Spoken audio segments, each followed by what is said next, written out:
Coming on to the Mistral, they go through that turn 7 kick well. Look, Rivera and Gounon go side by side. Marco Wittmann's been the quickest driver through that section of the circuit, and Maxime Martin makes it 3 abreast. Fantastic! And all of a sudden the Mercedes looks breathless because the BMWs, plural, come up and attack. Martin has gone through, and look at Weerts. Picks off 1, picks off 2, he got a mega tow, and all of a sudden up to 4th goes Martin.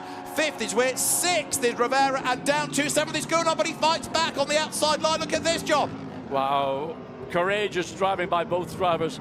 In a scene, you don't take too many prisoners. Again, Rivera can hold that tighter lower line and maintain it. Is that Weerts? Charles Weerts, 32, I think. That looks like a tyre that may have gone. Left rear tyre looks to me as if that's been cut down. It is, so there's dragging the debris. Charles Weerts, and it's all let go. Bodywork flies onto the racetrack. There's hardly any bodywork left on that side of the car. Charles Weerts' BMW does not look like a BMW at all. Look at it now. Oh, dear me, dear me. You know, when you run quickly with a deflated tyre, the tyre starts to flail and fall apart, and the force with that tyre coming apart is more than enough to take the carbon fibre bodywork. I thought there might have been a contact. Now, there was. The Ferrari, I think, must have tagged that left rear corner. And then you can, what was all that about? Contact between Weerts and Rivera, and the tyre's gone there, look. Yeah, I think the tyre had gone. That's why he had to turn to the left. It wasn't intentional. This is how Patrick Niederhauser saw it. There's the contact, big whack, and that does for the tyre. So Niederhauser gains ground. Rossi gets out of the draft of the Aston then from ComTU and goes through.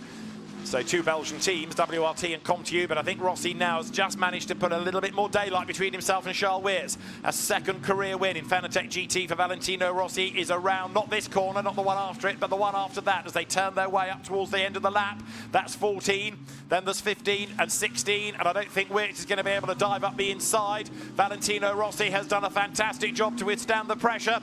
1 corner to go, checkered flag at the ready, and Valentino Rossi is going to win on home soil. Checkered flag waves. Valentino Rossi and Maxime Martin win race 1 at Misano. A delighted Maxime Martin celebrates in the pit lane, and Valentino Rossi's fan club starts to celebrate in the grandstands as well. If you thought last year's victory was a great victory, I tell you what, this was way, way better because he was under pressure basically all the way through his stint.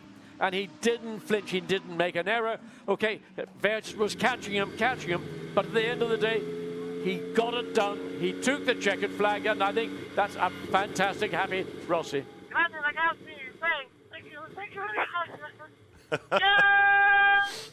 Valentino Rossi had to drive his heart out under massive pressure, underlined block capitals, red ink pressure, in order to win that race.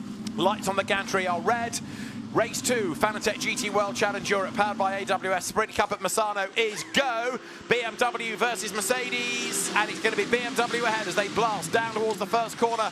And Charles Weerts just turns through ahead of Lucas Au, who is determined to try to make a move. Do they all get through turn 1? No, there's a spin, and people scatter in avoidance, missing out turn 2, look. But we had a spinner in the pack. We'll work out who it is in a moment as they accelerate now towards turn 4 for the first time. Some being very, very keen on the brakes, and up the curb, and more contact turns the Porsche around there. It turns around the Aston 007, Nicolas Bart it is that's been turned around, forgive me. But the survivors battle their way down towards turn 8, and inevitably, perhaps, it's a rather scrambled start. Yes, but the BMW had to go quite aggressive to present safety car to present Lucas Au, who got a really good start. So that was Charles Weerts going from right to left to really put pressure onto the Mercedes. Right, this is a replay of the start. Look for 44 Porsche that comes out of turn 16 and goes wide, and bang, into the barrier. Yeah, well, that was self-induced. Nobody else is involved. Now, look at the back of the pack, because you'll see a car get turned sideways, and that's why people scatter in avoidance, as well as Rover Racing Run car. Might lose another place here because there's another big dive. That to the inside line is Matt Campbell. Porsche against BMW, and Julian Andlau, who starred here in the WEC race, is doing it again.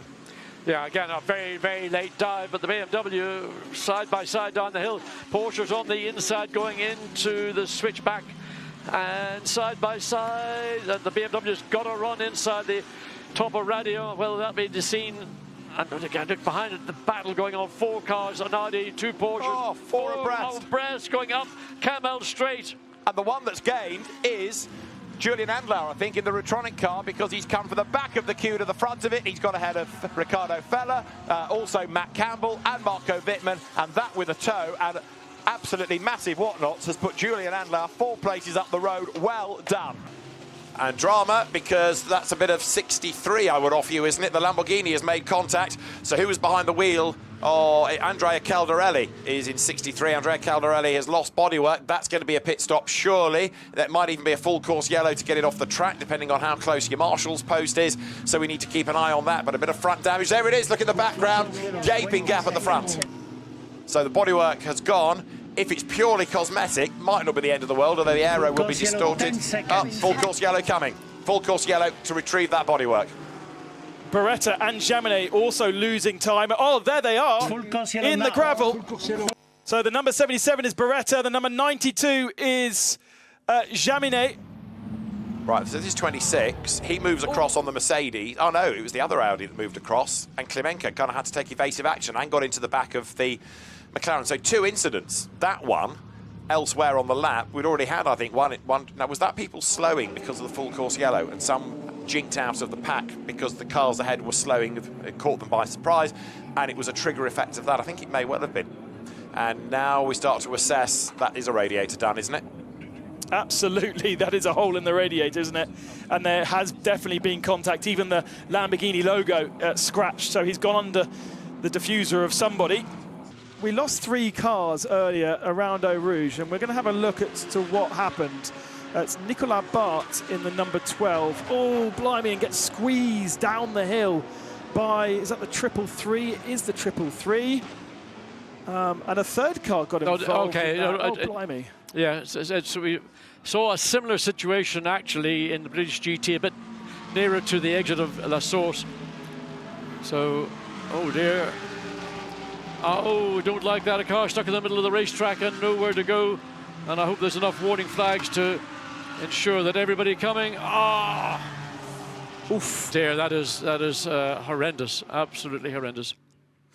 So anyway, there's a different view of it, and it's always a car stopped in the middle of a racetrack and traffic coming down. Sometimes they're on-sighted. I mean, you've just so many cars and everybody trying to avoid. And then another car comes down at full speed and whacks into the back of the... And this is Adrian De Silva in the Porsche that comes at pretty much unabated speed. Oof, look at that. I mean, those cars are doing... out. Yellow flags are out. They should be slowing down. They're doing over 200 kilometers per hour. And there it is. And Eau Rouge is a corner, and there's certainly plenty of O. And a snap to the right, and then to the left, and then sideways in front of the giant grandstand went the Aston Martin. Who was following him through had a massive moment as well there. Look, not the next car, in this little group here, somebody has a massive sideways moment. There's a river of water runs across the track there. And there is what's left of the Aston, his right rear wheel rolling back down the track. So one of the 3 Walkenhorst Motorsport Aston Martins appears to be out of the race. We know it's since been loaded onto a flatbed. So the young Dutch racer, only 18 years old, is livid, upset, all rolled into one thing. And last time around BMW, quick out a big off, and that is the lead car, his second car, Joel Sturm, off at Blanchimont. Into the tyres, through the gravel, over he has gone, and Joel Sturm off the racetrack. Here is the race-leading car, Max Hesse. Up into second is going to be Alessandro Pierguidi. Up into third place is going to be Raffaele Marciello. Fourth, Matteo Drudi. That's going to bring out the yellows, surely. Well, fortunately, Joel Sturm is walking away. There's damage to that car, including one of the rear wheels. You saw the drive shaft attached to the hub, to the wheel. Let's have a look again and just catch it. So, he didn't even, I think that was wet track. That was high speed. I mean, the car went in there, what's happened to that? That's for the second time. Number 19 has expired in the pit lane. Remember, it had to be towed out of the way. Dear. And that is 51. Dear. That's the lead car that can't get into the pit lane. The leader is blocked in the pit lane. And there's just no way by. That Lamborghini has ground to a halt in the pits. And what do you do now to get that out of the way? The Ferrari can't push it. There's no marshal there to move it. And number 51 is in danger of losing the race because there's a car that has just ground to a halt ahead of it in the pit lane. And there's the recovery vehicle backing down to get to it.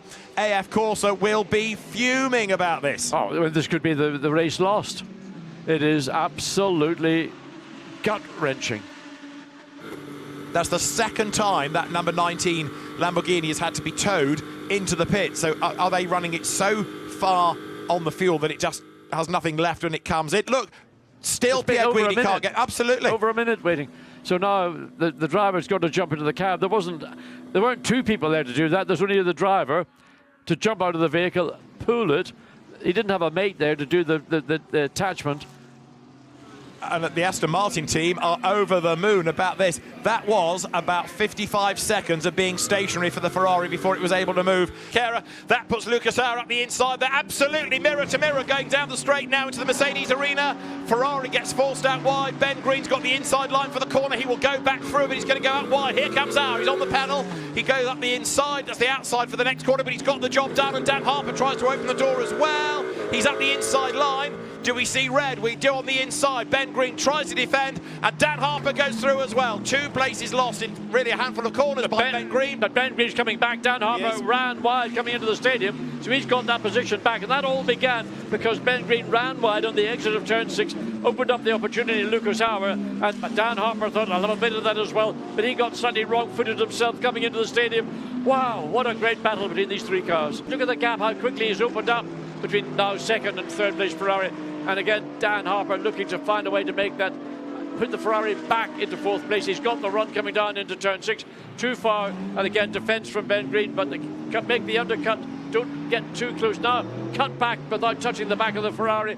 I think it's probably, well, he's got a good drive off. The BMW's got good drive coming off turn 6 now, side by side. And I think he, Ben Green's getting his elbows out all over the place. Doesn't like being overtaken, does he? Dan Harper goes through. Ben Green closing up again, under braking at turn 8. Frantic stuff, but the BMW stays ahead. And also the 71 Ferrari, Tom Fleming, I think, got it up to 5th place. And the car's now running down in 17th. I don't know where or why that lined up top, or 19th position. How the team, the F Corsa Ferrari team, something in the back rear wing of the Aston Martin looks like it's detaching. It's like, am I saying something? There's something that looks weird on the rear wing of the Aston Martin when it comes into view. Try and get a zone in. You'll get the lens. Is that an additional part of the wing, or is that was the rear hood? Yeah. The rear hood has popped off and it's up against the rear wing. Well, I've never seen that before, and that'll definitely take away some of the downforce from the rear wing of the Aston Martin, and just hopefully it doesn't become detached. That's going to end up being a mechanical warning flag. David Pittard is the man in the Aston Martin fighting the car, getting all this air conditioning in, thinking it feels different. And the team will be on the radio saying box, box, box. They'll want that car in before it gets serious. And look at the weight, it just won't handle anymore. Well, the rear wing has been completely masked by the rear tailgate. So the rear screen has popped. David Pittard's doing an amazing job to hang on to any position whatsoever. They've still not got past him. And here comes Luca Engschler, look, who's got past the Audi, or has he? Because they're going to run side by side. Gilles Magnus then on the inside. Sven Muller's in on this battle pack as well. So right now, David Pittard is the cork in the bottle. So you've got Gilles Magnus then just ahead of Max Hofer. This is for 4th in gold. It's about to become 3rd if Pittard pits, but he doesn't. He stays out. I mean, if this wasn't potentially a very serious moment, it's fantastic racing. There's 3-4 cars all fighting for position, all trying to outmaneuver. Now the Lamborghini pulls out.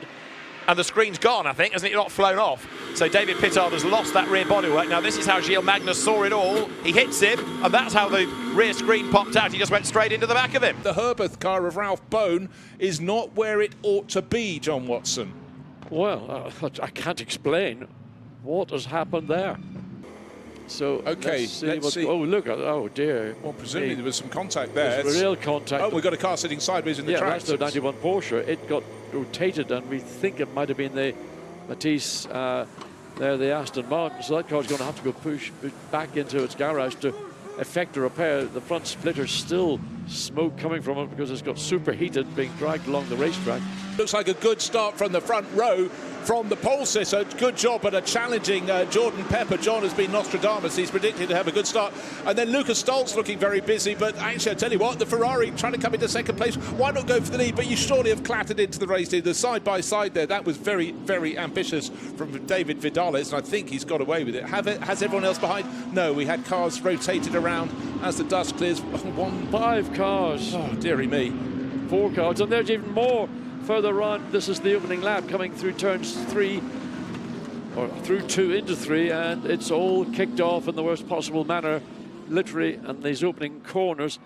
Let's have a little look at the start. Patrick Niederhauser clearly in the lead. Then down the inside comes the red and yellow Ferrari. Just no way was going to get his braking done. And then the trouble started about 20th position. The McLaren got tipped around. A few other cars went in sympathy. And the remaining 30 cars still had to find somewhere to go. Not easy at the first turn. I mean, a real mess. That's what you tend to get in the mid-pack. And, you know, McLaren trying to sort itself out, all the rest of the field taken by the Ferrari off the racetrack. And now you can see, I mean, he either given the place back or it was no real option. So Dries van Thor has got the lead. And Dan Harper up the inside. Oh, opportunistic bunch over the curb. Hits the Ferrari. Punches the Ferrari off the road. That'll be looked at likewise, because that was, you know, an aggressive move by Harper. Went across the inside of the and there's been damage done to the Ferrari, or is it just he's just gone through the gravel and his tyres have got clogged up with the dust and detritus that you get on the gravel traps. So an aggressive move from Dan Harper. Well, it really was. He thought he had half a chance, and Chateau d'Eau became Chateau, oh my dear, and off he went. But that was a great move. I mean, that half lap, the overtaking we had between the first 3 positions, it was so tight, so close. We had the corner cut at Nürburgring by Ben Green. That I'm sure will be looked at. But Dries van Thor's come out of it smiling, and Ben Green quite the reverse, because by the time he'd rejoined, he was down in about 12th place. Well, let's take a look at the replay of what happened up at Chateau d'Eau. A legitimate move down the inside from the BMW, gets alongside. Now this is where Ben Green decides, I'm not going to give up my opportunity, my lead.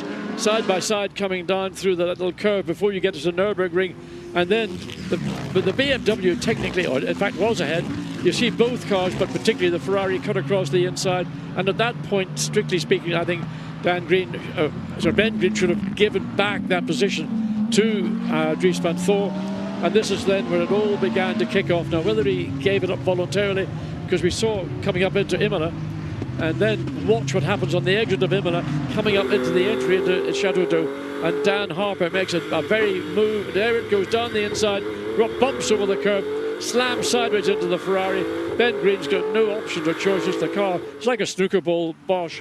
It would have gone about now. Only goes a similar time with about a dozen cars on the start-finish race. The rest still filtering through. But Jules Gounon has said, you know, pole position means I have to take the lead, and he's done precisely that. Second place, Tom Gamble. Oh, dearie, Max Hofer has been given a push and a shove from behind by probably Consta Lapalainen, I would suggest. They were starting level on the grid on the third row, but contact there, and round went Max Hofer. Oh, dearie, big shunt. Big shunt for one of the Standout Racing Audis. Typical case, concertinaing in action behind an incident, and on the exit of Estoril, I'm afraid the Santalot Racing Audi driver literally had nowhere to go, and that was Gilles Magnus, who's not the sort of driver who'd make a mistake. That was an assist, one would feel. So the safety car is going to be called there, with debris to be cleared up at the first lap. We had little pushes and shoves yesterday, but nothing that brought out the safety cars. Well, let's take a look at the replay, John. See where it started going wrong. Tidy start from the first 3 runners. Jules Gounon takes the lead from Tom Gamble, from Maro Engel. It was the battle for 4th place, with the Ferrari on the inside and the Audi on the outside. Push came to shove. Everybody else had to scatter. Let's take a look from the high-up angle. I think you'll find that the Ferrari on the inside, in fact, there's contact before they even get in to Grand Cour, but there sort of secondary contact, and that takes the Ferrari out, also takes Max Hofer and the Audi out. Now it's later around the lap, there you can see the head-on view of it, and that was a pretty speedy bit of rotation, both by the Audi, and the Ferrari drives its way back on. At some point it has picked up a puncture, and look, the Audi, Max Hofer gains the advantage, but by which time, I think there you see, that's where the contact, that's where the puncture in the Ferrari occurred. Everybody beginning to bunch up, but of course you're not allowed to overtake another car until you cross the start-finish line. It almost looks as if Jules Gounon might have gone fractionally earlier than I anticipated, but he has gone, and now Tom Gamble's got to try and do the best he can to make sure that Maro Engel doesn't get the jump at him, not coming in to Grand Cour or going through Estoril, but at the far end of the circuit down into Adelaide Hairpin. Looks like it's a very, very tidy... Oh, great moves coming up the grid. It looks as though Sky Tempesta Ferrari's game, but from pole position, the 51 AF Corsa Ferrari's got its nose in front. In second place is the Aston Martin from the outside the front row. The 48 Mercedes diving up the inside. Is that going to take second place? We've got half a dozen cars going straight on down the escape road. The number 46 BMW has gained places. I think we lost basically cars 6 6th through to about 9th going up. We're going to have some positions handed back. I was about to say, let's hope we can behave bodywork The 48 damaged. Mercedes has got bodywork damage to the left rear, and I think the 48 was one of the bodywork has just flown off the Mercedes, I think. So that is real disaster indeed for the Winwood Racing, and what a chaotic start. Even the Audi coming through there as well. So it's been absolutely manic coming through the second chicane, people just driving straight across it. Now the Porsche did the right thing, but others just drove across. There will be penalties galore. Okay, what we got is Ihan Şengüven in his Porsche up into second place. And talk about the wounded, the Lion Speed GP car missing quite a lot of front bodywork. We've got a Ferrari sitting sideways in the track there. Well, how did it all go wrong? Great start from the red and yellow Ferrari, and a good start from the outside the front row from the green and yellow Aston Martin, Matteo Drudi. But there was a charge from third on the grid from Lucas Auer. Now, he was actually trying to defend from the Schumacher CLRT Porsche. At this point, it looked safe for the first two cars, but then... Oh, well, he now got I can tagged by the Porsche, didn't he? Tagged by the Porsche. He squeezed across the nose of the 007 Aston Martin, and that was the blow that Sheldon van Linde had his... Well, let's take a look. This is the this all mid-loader. happened, Bruce, this all happened behind what we're watching. These cars are peeling through, but behind there was a serious incident occurring, which is just off camera to the left. And there it is. Oh, damaged. Look at the back. Well, that's the car that should be getting into the lead or challenging for the lead in the bronze class, and that car is short of its bonnet. That means Mark Radcliffe will have a little bit of an advantage here, but that is a horrible, horrible mess. Oh, yeah, the left front, you see the tyre, he turned in, and he couldn't get the lock on. So that car is going to go straight into the pit lane because there's damage to it that needs to be repaired. That car is what I would call in a pretty undrivable, and they stopped it in the gravel at the entry into Lesmo 2. Had to throw him a pen down in disgust. OK, well, I tell you, we've now got the replay, and we see why Matteo Iannone went round, the silver class leader. He was given a push from, well, more than a push from Jeff Michels. That wasn't a push. That was GBH. Wow, suddenly we've got the first handful of cars very close together. What's happened is 32 and 30. Oh, he runs wide. Dries van Toor runs wide, and suddenly 30 with Jens Klingman shifts ahead. And the current leader is actually the little Audi there, car 66, Max Hoffa, who has been doing a fantastic... He was here to do a double stint, but he has got to stop. He's got to come in. Oh, my word, John. And tucked up behind Dries van Toor. Unusual to see him make a mistake, but he was so desperate to get going, possibly not the heat he wanted. Well, it's been a remarkable race for BMW. They're going to fill 4 of the top 6 positions, and it's a bronze class car that takes victory. Well, that's quite extraordinary result, but after an extraordinary race, what else would you expect? In trouble early on, OQ by Oman Racing, Jens Klingman, Ahmed Al-Hati, and Sam de Haan. What drama. Well, I mean, one thing winning your class, the bronze category, winning outright against all the pro teams around you. And even look, Dries van Toor, Charles Fiat, they're all the BMW family are having a celebration. Well, oh, another right rear. No, it's a left rear, damage on the racetrack. So a left front, I beg your pardon, on the Lamborghini. So now we've had a left front, right rear. That's contact with a barrier. Yeah. That's 85. That's Philip Dinas, who's hit the wall. Full course yellow, as you can see. Yes, immediately. Yeah. So that's going to shredding bits of bodywork around the racetrack. And actually, in fairness, he should pull the car off at an access point and not continue around the racetrack and shed more and more parts of the race car, because that isn't going to be repaired. That will go back into the garage. Whoa. Look at the carbon fibre in the middle of the racetrack. 998, we think, has got damage at the rear. Dan Harper at the wheel of it. Yeah, he has got damage. A puncture. That's another puncture, another right rear as well. Oh, my goodness. So let's look at it again. So there you see Dan Harper had to react to the Aston Martin. The Lamborghini didn't manage to react at all. Probably just piled into the back of Dan Harper's BMW, almost on unabated speed. Now, let's just, before we go back to racing, have a look at what happened for that full course yellow. So, let's have a quick look. Audi comes into shot, and here, nose to tail, one into the back of the other, and the pair, number 8 Ferrari, number 111 Audi, that was down at turn 22, where you've got it kind of comes across you all a bit suddenly, doesn't it? That is a braking zone. Right, here they come. Speed building. We're away with now 23 minutes to go. An angle blast over the timing line. He leads. Others weaving to get the warmth. The temperature into the tyres, the pressure's back up. Pereira needs to be on his toes up the inside line, but it's very, very hard to get through the traffic. Gets to the outside line there. Goes Vanthor for second place. So there's contact and the Lamborghini gets sideways. Vanthor forces the issue. Look at the damage on the Lamborghini. Vanthor goes through. That's the Lamborghini's championship hopes done and dusted. Yeah, that was inevitable. Dries Vanthor was going to make a move, but look at the damage to the right rear quarter, and that is disappointment. I think even the engine cover on the back of the Lamborghini looking slightly awry as well. But to have that damage, and the goodness knows if there's any tyre damage to boot. But Dries Vanthor saw the opportunity. He was on it straight away, and he knew he had to pounce at the earliest opportunity if he was going to make it ahead of the 163 Lamborghini. Remember, number 32 BMW can't win the Endurance Championship, but it can win the combined sprint and endurance together for the overall situation. Pereira will be absolutely seething now, and he's coming back at the BMW, gets up the inside. Do unto them as you would have them do unto you, or something along those lines, and he's alongside the BMW. He's on the outside line. Franck Pereira to the inside at 15. He's done it, he's gone back through. Fantastic, well done, Franck Pereira. He's on the absolute ragged edge. The car looks all squirrely. Vanthor on the attack, nose to tail they come off the corner.